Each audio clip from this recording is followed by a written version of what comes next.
Hey, what's up, everybody? This is Charles Sabanson, and welcome you guys to another episode of the Dreamers Pro Show, where we cover everything from sports, hot topics, classic debates, entertainment, and where we give you guys a fresh perspective on things and how we see them. And today we got another show for you guys here today, but before we get into it, please make sure you like the video and sub to the channel. So we talking about Jeff Teague again, man.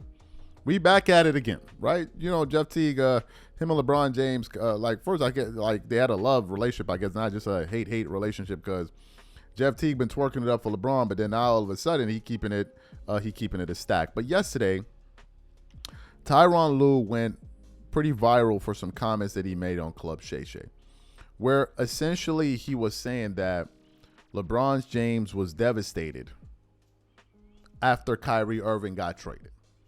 And some of us were sitting there looking like, bruh, really?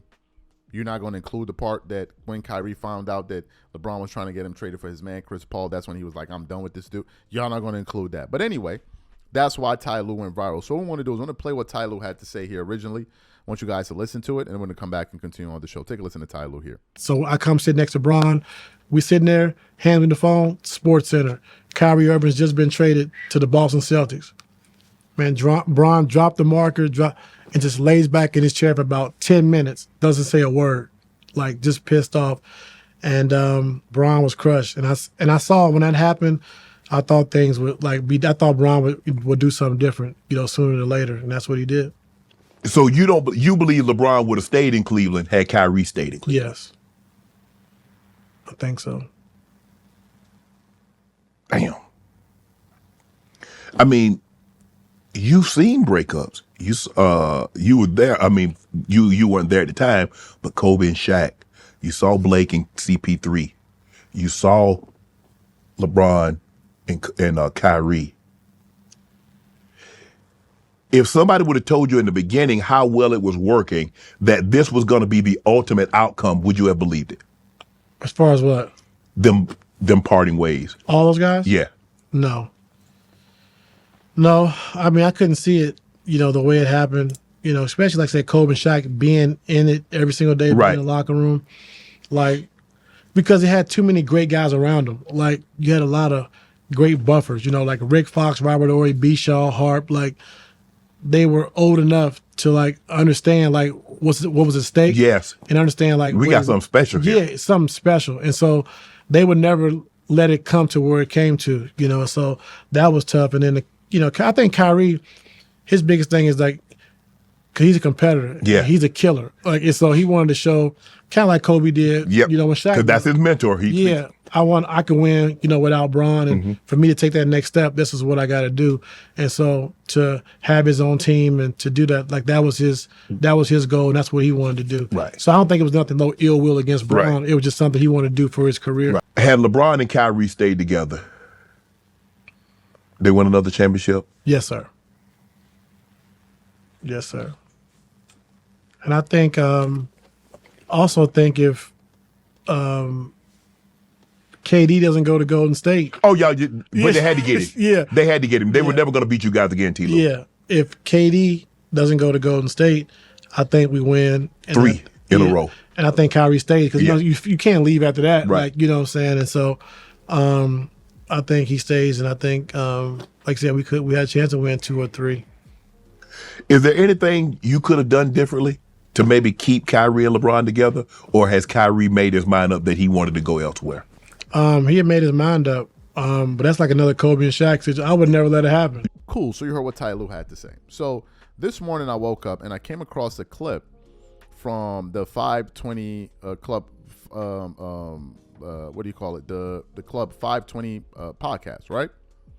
So Jeff Teague was on there, and he was essentially reacting to what LeBron had to say, to this story about him being sad. And essentially what he said was, bro, LeBron James already, he probably didn't even care anymore. He probably wasn't even interested anymore. It probably wasn't even a big deal to him anymore. So what we want to do is want to play what Jeff Teague had to say on the show about it, and then want to come back and continue on the show. Take a listen to Jeff Teague here. He knew about the 80s stuff, or he didn't care about that? Man, he probably was like, Man, he on his way out. He probably ain't care. He probably like, man, we can't win with we ain't winning anyway. So you heard what Jeff Teague had to say. What are my thoughts about this?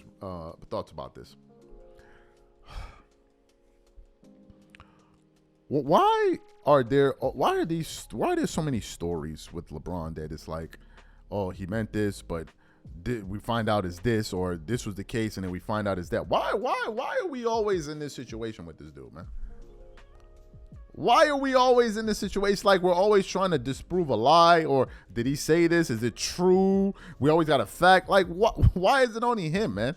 When we talk about other NBA greats, we're never kind of like, okay, did he say that? Was that true? But it's just him. We're just always trying to figure out, is this the truth? Is this really what went down? Is this really what happened here? To me, it's just it's becoming ridiculous at this point. I mean, literally, it's becoming ridiculous at this point. Those of us that were there know the reason why Kyrie decided to leave. And the reason he decided to leave was because he found out he was going to get traded. And he was crucified in the media for it. Those are the facts of the situation. So to now have this revisionist history and all of this and all of that, bro, come on, man. Can we just knock it off? Can we knock it off? And I understand that's LeBron, that's his man. I'm talking about Tyronn Lue. I get all of that, and I understand that. But Kyrie didn't just decide to leave for no good reason. He didn't just stand up and decide, okay, I don't want to be here no more. No. There was a reason for him doing it. And I think it's important that you include that as well. When we talk about the Shaq and Kobe breakup, people give context. Oh, they weren't getting along and this and this. They don't just say, oh, Kobe wanted Shaq gone, and that's it. No, people get into the fact that there was friction. These guys couldn't get along and blah, blah, blah, blah. Give the full story. Give the full picture. Don't just distill it down to, Kobe wanted Shaq gone, and that's it. No, give the full picture why Kyrie wanted to leave. There was a reason that he wanted to leave. Say that part too. Don't withhold information. Give that information as well. These are my thoughts. Whatever you guys think, leave your thoughts in the comments, and we catch you on the next show.